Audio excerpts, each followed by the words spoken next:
नमस्कार। आज फिर आपके लिए हिंदी विषय के अंतर्गत एक संवाद लेखन लेकर आए हैं। तो संवाद लेखन का शीर्षक है फास्ट फूड से संबंधित दो भाइयों में संवाद। ठीक, तो पहले हमने क्या किया है, इस शीर्षक पर चित्र बनाए हैं, एक छोटा भाई और बड़ा भाई, उसी के माध्यम से समझाने का प्रयास किया। फिर उसके बाद हम उसी संवाद लेखन को कॉपी या नोट में कैसे लिखेंगे वो लिखा है। तो चलो बारी बारी से दोनों को एक साथ हम समझ लेते हैं। तो चलो फिर शुरू करते हैं। तो देखो, सबसे पहले हम इसको कार्टून के माध्यम से समझेंगे। ये संवाद लेखन और इसका शीर्षक है फास्ट फूड पर बड़े और छोटे भाई के बीच संवाद। तो पहले इसके माध्यम से समझते हैं, फिर परीक्षा में कॉपी में कैसे लिखते हैं उसके बारे में समझेंगे। तो ये बड़ा भाई है और ये छोटा भाई है। ठीक, बड़ा भाई साइज में बड़ा यानी देखने में बड़ा, छोटा भाई छोटा लग रहा। तो देखो, बड़ा भाई बोलता है, क्या खा रहे हो अमित? देखो अमित क्या कर रहा, खाता हुआ दिखाई दे रहा। तो छोटा भाई बोलता है, अरे कुछ नहीं, एक बर्गर है। तो बड़ा भाई कहता है, इतना बड़ा हो गया है, ये बेकार की चीज़ें खाता है। किससे कहता है? छोटे से। तो देखो फिर छोटा क्या बोलता है, बेकार कहाँ, ये खाने वाली चीज़ें हैं। कल हमने cold drink, chowmein, pasta, patties भी खाई थी। और ये देखो, ये कोल्ड ड्रिंक है, ये बर्गर है, यानी ये फास्ट फूड है। उसकी तरफ इशारा करके बड़े भाई को बता रहा है। फिर बड़ा भाई कहता है, अमित ये सब चीज़ें फास्ट फूड हैं। ये देखो, उसकी तरफ इशारा करके छोटे भाई को बता रहा। अब फिर छोटा भाई क्या बोलता है, तो क्या इन्हें नहीं खाना चाहिए? ये देखो, हाथ में कोल्ड ड्रिंक लिए है। ठीक है, इसको शराब मत समझना, ये कोल्ड ड्रिंक की है। तो बड़ा भाई उधर पीछे की तरफ मुंह करके सोचने लगता है। फिर बड़ा भाई कहता है, इन्हें बहुत कम खाना चाहिए। इन्हें यानी ये ब्रेड जैसी और भी जो फास्ट फूड हैं उनके बारे में वो बता रहा। अब उसके बाद फिर बड़ा भाई फिर आगे कहता है, इनको अधिक खाने से मोटापा, बीपी, मधुमेह, कमजोरी और मानसिक बीमारियां होती हैं। देखो, ये कोल्ड ड्रिंक और बर्गर।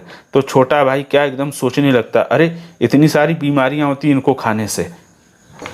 फिर छोटा भाई क्या करता है, कहता है, भैया तो आज से फास्ट फूड नहीं खाएंगे, हमें समझ में आ गया। और वो क्या करता है, कोल्ड ड्रिंक और जो फास्ट फूड होता है वो फेंक देता है। उधर से आके कुत्ता देखो खाने लगता है और बड़ा भाई भी प्रसन्न हो जाता है। फिर बड़ा भाई देखो बोलता है, चलो फुटबॉल खेलें। छोटा भाई भी बोलता है, चलो। तो देखो, दोनों प्रसन्न होकर क्या होते हैं, फुटबॉल खेलने चल देते हैं। और ये क्या हो गया, कार्टून के माध्यम से हमने संवाद लेखन बताने का प्रयास किया। ये तो हो गया कार्टून के माध्यम से समझाने का प्रयास। इसका उद्देश्य ये था कि ये विषय इंटरेस्टिंग लगे। आप भी इसी तरह किसी भी संवाद लेखन पर क्या करें, कार्टून के माध्यम से बनाकर लिखें और फिर हमको भेजकर बताएं कि आपने कैसा लिखा। बहुत ही आपको मज़ा आएगा। तो चलो, अब इसके बाद हम क्या करते हैं, कॉपी में उत्तर कैसे लिखते हैं उसको देख लेते हैं। हमने कार्टून के माध्यम से या अथवा एनिमेशन कह सकते हैं, वैसे मुख्य रूप से वो कार्टून है, एनिमेशन तो नहीं कह सकते हैं, लेकिन पुट उसी का है। उससे समझने के बाद अब हम ये समझ लेते हैं कि परीक्षा में कैसे उत्तर लिखना रहता है। तो ये प्रश्न पहले से हमने पढ़ दिया था, अब हम उत्तर कैसे लिखेंगे उसको और देख लेते हैं। और चाहे तो हम प्रश्न एक बार और पढ़ देते हैं। फास्ट फूड के बढ़ते प्रचलन के बारे में बड़े और छोटे भाई के बीच होने वाले संवाद को लगभग 50 से 60 शब्दों में लिख दीजिएगा। ठीक है, ये कब पूछा गया था? 2020 हिंदी कोर्स बी सेट 1 और कोड नंबर इसका है 411। तो देखो, हम उत्तर लिख देंगे और उत्तर लिखने के बाद लिख देंगे फास्ट फूड पर बड़े और छोटे भाई के बीच संवाद। अगर इतना ना लिख पाए तो उसकी जगह पर लिख दें संवाद लेखन। ठीक, बस। फिर उसके बाद शुरू कर देते हैं, लिख देते हैं बड़ा भाई। तो बड़ा भाई कहता है, क्या खा रहे हो अमित? छोटा भाई, अरे कुछ नहीं, एक बर्गर है। बड़ा भाई, इतना बड़ा हो गया है और ये बेकार की चीज़ें खाता है। छोटा भाई, बेकार कहाँ, ये खाने वाली चीज़ें हैं। कल हमने cold drink, chowmein, pasta, patties भी खाई थी। बड़ा भाई, अमित ये सब चीज़ें फास्ट फूड हैं। छोटा भाई, तो क्या इन्हें नहीं खाना चाहिए? बड़ा भाई, इन्हें बहुत कम खाना चाहिए। फिर बड़ा भाई बोलता है, इनको अधिक खाने से मोटापा, बीपी, मधुमेह, कमजोरी और मानसिक बीमारियां होती हैं। तो छोटा भाई, भैया तो आज से फास्ट फूड नहीं खाएंगे, हमें समझ में आ गया। तो बड़ा भाई कहता है फिर चलो फुटबॉल खेलें, छोटा भाई बोलता है चलो। तो इस तरह ये संवाद लेखन पूरा समाप्त हो जाता है। और जब ये पूरा लिख जाएगा तो कैसा दिखाई देता है तो वो भी और हम देख लेते हैं। जब पूरा विज्ञापन हम लिख लेंगे तो कुछ इस प्रकार से दिखाई देगा। ये देखो आपका उत्तर लिखा है और ये पूरा संवाद लिखा है। अगर इस तरह से साफ सुथरा स्वच्छ लिखेंगे तो आपको निश्चित तौर में पूरे अंक मिलेंगे।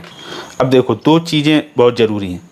एक तो क्या, इसको हम देखकर पहले क्या करेंगे, किसी कॉपी में 1 से 2 बार लिखकर अभ्यास कर लेंगे और उसके बाद फिर बगैर देखकर लिखेंगे और जो कमी रहेगी उसका हम मिलान करके देख लेंगे।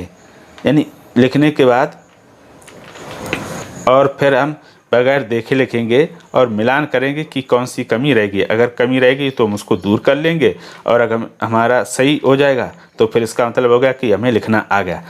तो इसी तरह हम दूसरे विषय पर भी इसका अभ्यास करेंगे और 5-6 बार लिखने के बाद आप संवाद लेखन लिखना सीख जाएंगे। और कोई कठिनाई तो हमें ज़रूर बताइएगा। अगर कोई दूसरा विषय पर अगर कोई ऐसा विषय हो जो महत्वपूर्ण हो और आपको संवाद लेखन लिखना ना आ रहा तो हमें कमेंट बॉक्स में लिखकर भेज दिया और ये बताइएगा कि आपने कितनी बार में कितने प्रयास करने के बाद ये सीख लिया था। तो ये हो गया आपका परीक्षा में या कॉपी में लिखने वाला संवाद। और जो हमने आपको कार्टून के माध्यम से वो थोड़ा इंटरेस्टिंग बनाने के लिए बताया कि कैसे दो लोग आपस में संवाद करते हैं। तो आशा करता हूँ कि आपने ये संवाद लेखन ठीक से समझ लिया होगा। तो फिर हम मिलेंगे किसी नए विषय से, तब तक के लिए धन्यवाद।